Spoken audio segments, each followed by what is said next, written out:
Hi all, നമ്മളിപ്പോൾ നോക്കാൻ പോകുന്ന 2023 നടന്ന ടൈപ്പിസ്റ്റിൻ്റെ previous year questions and answers ഡിസ്കഷനാണ് നോക്കാൻ പോകുന്നത്. അപ്പം ഓൾറെഡി ഇത് രണ്ടാമത്തെ സെറ്റ് വീഡിയോ ആണ് ചെയ്യുന്നത്. ആദ്യത്തെ ഒരു സെറ്റ് 2015 ഒരു 100 ക്വസ്റ്റ്യൻസ് ആൻഡ് ആൻസേഴ്സ് ചെയ്തിട്ടുണ്ട്. അപ്പോൾ കാണാത്തവർ അത് കയറി കാണുക. രണ്ടാമത്തെ സെറ്റാണ്. അതിൽ 80 വരെ ക്വസ്റ്റ്യൻ ചെയ്ത് കഴിഞ്ഞിട്ടുണ്ട്. 81ാമത്തെ ക്വസ്റ്റ്യൻസാണ് നോക്കാൻ പോകുന്നത്. ഇനി നോട്ട്സ് ആയിട്ട് വേണ്ടവർ ടെലഗ്രാമിൽ ജോയിൻ ചെയ്താൽ മതി. ഡെയിലി നോട്ട്സ് ഇടുന്നുണ്ട്, വീക്കെൻഡിൽ എക്സാം ആയിട്ടും ഇടുന്നുണ്ട്. അപ്പോൾ നമുക്ക് ചെറിയ ചെറിയ വീഡിയോസ് ആയിട്ടാണ് ഇടുന്നത്. അത് ഒറ്റ ദിവസം കൊണ്ട് തന്നെ 1-2 തവണ കാണുമ്പോഴേക്ക് പഠിക്കാമെന്നുള്ള രീതിയിലാണ് ഇടുന്നത്. അതേപോലെ തന്നെ ടൈപ്പിസ്റ്റ്, സ്റ്റെനോഗ്രാഫർ, കോൺഫിഡൻഷ്യൽ അസിസ്റ്റൻറ്റ് തുടങ്ങിയ എക്സാം എഴുതുന്നവർക്കെല്ലാം ഈ വീഡിയോ ഉപകാരപ്രദമാകും. കാരണം സിലബസൊക്കെ പ്രത്യേകിച്ച് മാറ്റമൊന്നുമില്ല. ഇതേ സെയിം സിലബസ് തന്നെയായിരിക്കും. കോമൺ എക്സാമും ആയിരിക്കും ഈ ഒരു കാറ്റഗറിയിലുള്ളവർക്ക്. അതേപോലെ തന്നെ കമ്പ്യൂട്ടർ അസിസ്റ്റൻറ്റ് എക്സാം എഴുതുന്നവർക്കും ഈ ഒരു വീഡിയോ കാണാവുന്നതാണ്. മലയാളം പോലെയുള്ള ക്വസ്റ്റ്യൻസ് മാത്രമേ അവർക്കില്ലാത്തുള്ളൂ. കുറച്ച് കമ്പ്യൂട്ടർ, ബാക്കിയുള്ളതൊക്കെ കോമൺ ആയിട്ട് ഇതിലുള്ള ഇതേ സിലബസ് തന്നെയാണ്. അപ്പോൾ ഇന്ന് നോക്കാൻ പോകുന്നത് മലയാളമാണ്. മലയാളം കമ്പ്യൂട്ടർ അസിസ്റ്റൻ്റ് എക്സാമിന് ഉണ്ടായിരിക്കുന്നതല്ല, ആ സിലബസിലുണ്ടായിരിക്കില്ല. അപ്പം ടൈപ്പിസ്റ്റ് ബാക്കി 3 കാറ്റഗറിക്കാർക്കും ഈ ഒരു വീഡിയോ കാണാവുന്നതാണ്. അപ്പോൾ 81ാമത്തെ ക്വസ്റ്റിനിലേക്ക് കടക്കാം. ധാരാളമായി സംസാരിക്കുക എന്ന അർത്ഥത്തിൽ ഉപയോഗിക്കുന്ന പദം. ധാരാളമായി സംസാരിക്കുക എന്ന അർത്ഥത്തിൽ ഉപയോഗിക്കുന്ന പദം. ഓപ്ഷൻ എ വാഗ്മിത, ഓപ്ഷൻ ബി വാചാലത, ഓപ്ഷൻ സി വാചാരത, ഓപ്ഷൻ ഡി വാചനകം. അപ്പം ധാരാളമായി സംസാരിക്കുക എന്നതിൻ്റെ അർത്ഥം വരുന്ന പദമാണ് ഏതാണെന്ന് നോക്കാം. ആൻസർ വരുന്ന ഓപ്ഷൻ ബി ആണ്, വാചാലത. വാചാലത എന്ന് പറഞ്ഞാൽ ധാരാളമായി സംസാരിക്കുക എന്നാണ്. വാചാലത, ഓപ്ഷൻ ബി ആണ് ആൻസർ വരുന്നത്. 82ാമത്തെ ക്വസ്റ്റ്യൻ. ശരിയായ വാക്യം തിരഞ്ഞെടുത്ത് എഴുതുക. ശരിയായ വാക്യം തിരഞ്ഞെടുത്ത് എഴുതുക. ഓപ്ഷൻ നോക്കാം. ഓപ്ഷൻ എ, കൈക്കൂലി വാങ്ങാനും ആദർശം പ്രസംഗിക്കുകയും ചെയ്യാൻ ഇന്നത്തെ നേതാക്കന്മാർക്ക് മടിയില്ല. ഓപ്ഷൻ ബി, കൈക്കൂലി വാങ്ങുവാനും ആദർശം പ്രസംഗിക്കുവാനും ഇന്നത്തെ നേതാക്കന്മാർക്ക് മടിയില്ല. ഓപ്ഷൻ സി, കൈക്കൂലി വാങ്ങുകയും ആദർശം പ്രസംഗിക്കാനും ഇന്നത്തെ നേതാക്കന്മാർക്ക് മടിയില്ല.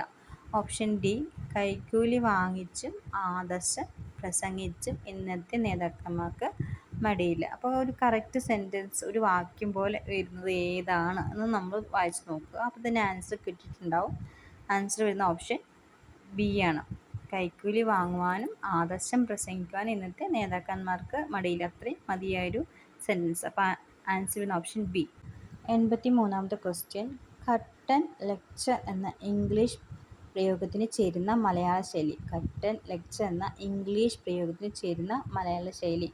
ഓപ്ഷൻ എ, തലയിണ മന്ത്രം. ഓപ്ഷൻ ബി, മുതലക്കണ്ണൻ. ഓപ്ഷൻ സി, ആത്മപ്രശംസ ചെയ്യൽ. ഓപ്ഷൻ ഡി, വനരോധനം. ഇതിലേതാണ് കട്ടൻ ലെക്ചർ എന്ന ഇംഗ്ലീഷ് പ്രയോഗത്തിന് ചേരുന്ന ഒരു മലയാള ശൈലി?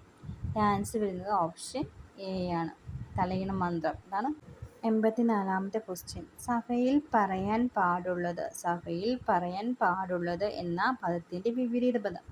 അതിൻ്റെ വിപരീത പദമാണ്. ഓപ്ഷൻ നോക്കാം. അസഹ്യം. ഓപ്ഷൻ ബി, അസ്ഥാനം. ഓപ്ഷൻ സി, അപരിച്ഛിന്നം. ഓപ്ഷൻ ഡി, അസഭ്യം. ഇതിൻ്റെ ആൻസർ വരുന്നത് ഏതാണ്? ആൻസർ ഓപ്ഷൻ ഡി ആണ്, അസഭ്യം. അത് അസഭ്യം എന്ന് പറയുന്നത് പറയാൻ പാടില്ലാത്തത് എന്നുള്ളൊരർത്ഥമാണല്ലോ വരുന്നത്. അതുകൊണ്ടാണ് സഭയിൽ പറയാൻ പാടുള്ളത്. അതിൻ്റെ ഓപ്പോസിറ്റ് വരുമ്പോൾ പാടില്ലാത്തത്, അസഭ്യമാണല്ലോ. ഓപ്ഷൻ ഡി ആണ് ആൻസർ വരുന്നത്. 85ാമത്തെ ക്വസ്റ്റ്യൻ. ചഷു ശ്രവണ ഗളസ്തമാം ദർദുരം ഭക്ഷണത്തിനപേക്ഷിക്കുന്നത് പോലെ. ഈ വരികളിൽ അടിവരയിട്ട പദത്തിൻ്റെ സമാന പദം. അടിവരയിട്ട പദത്തിൻ്റെ സെയിം വരുന്ന പദം ഏതാണ്? ഒരേപോലെ വരുന്ന ഒരു പദം ഏതാണെന്ന് ഓപ്ഷൻ നോക്കാം. എ, പാമ്പ്. ബി, തവള. സി, വഴിപോക്കർ. ഡി, ക്ഷീണിതർ. ഇതിൻ്റെ ആൻസർ വരുന്നത് ചഷു ശ്രവണ ഗളസ്തമാം ദർദുരം. ഇത് പാമ്പാണ്. ആൻസർ ഓപ്ഷൻ എ, പാമ്പ്. 86ാമത്തെ ക്വസ്റ്റ്യൻ. ഏതറിവും ഉപയോഗിക്കാതിരുന്നാൽ നശിച്ചു പോകും എന്ന ആശയം വരുന്ന പഴഞ്ചൊല്ല്. ഓപ്ഷൻ നോക്കാം. എ. നെല്ലിൽ പതിരും ചൊല്ലിൽ പിഴവും. Option B. ഇരുമ്പും വിദ്യയും ഇരിക്കക്കെടും. Option C. നിറകുടം തുളുമ്പില്ല. Option D. കോരിയ കിണറ്റിലെ ഉറവുള്ളൂ. അപ്പോൾ ഇതിൻ്റെ ആൻസറായിട്ട് വരുന്നത് ഓപ്ഷൻ ബിയേ വരുള്ളൂ. ഇരുമ്പും വിദ്യയും ഇരിക്കക്കെടും. അതുമായിട്ട് ശരിക്കും മാച്ച് വരുന്നത് ഏതറിവും ഉപയോഗിക്കാതിരുന്നാൽ നശിച്ചു പോകും. അത് തമ്മിൽ ആണ് മാച്ചും വരുന്ന ഒരു ചൊല്ല്. അപ്പോൾ ആൻസർ വരുന്ന ഓപ്ഷൻ ബി. 87ാമത്തെ ക്വസ്റ്റ്യൻ. ചാണ എന്ന പദത്തിൻ്റെ പര്യായപദം. ചാണ എന്ന പദത്തിൻ്റെ പര്യായപദം. ഓപ്ഷൻ എ കന്മഷം. ഓപ്ഷൻ ബി ചഷം. ഓപ്ഷൻ സി നികഷം. ഓപ്ഷൻ ഡി ബാണം. അപ്പം ചാണ എന്ന പദത്തിൻ്റെ പര്യായം എന്ന് പറയുന്നത് ഓപ്ഷൻ സി ആണ്, നികഷം. നികഷമാണ് ആൻസർ വരുന്നത്. 88ാമത്തെ ക്വസ്റ്റ്യൻ. അവസാനിപ്പിക്കുക എന്ന ആശയം വരുന്ന മലയാള ശൈലി. അവസാനിപ്പിക്കുക എന്ന ആശയം വരുന്ന മലയാള ശൈലി. ഓപ്ഷൻ എ ഭരതവാക്യം പാടുക. ഓപ്ഷൻ ബി തെക്കോട്ട് പോവുക. ഓപ്ഷൻ സി നെല്ലിപ്പടി കാണുക. ഓപ്ഷൻ ഡി ദീപാവലി കുളിക്കുക. അവസാനിപ്പിക്കുക എന്ന ആശയം വരുന്ന മലയാള ശൈലി എന്ന് പറയുന്നത് ഓപ്ഷൻ എ ആണ്, ഭരതവാക്യം പാടുക എന്നതാണ്. 89ാമത്തെ ക്വസ്റ്റ്യൻ. ഒരുവളുടെ എന്ന പദം പിരിച്ചെഴുതുന്ന വിധം. ഒരുവളുടെ എന്ന പദം പിരിച്ചെഴുതുന്ന വിധം. ഓപ്ഷൻ എ ഒരു പ്ലസ് അവൾ പ്ലസ് ഉടേ. ഓപ്ഷൻ എ ഒരു പ്ലസ് അവൾ പ്ലസ് ഉടേ.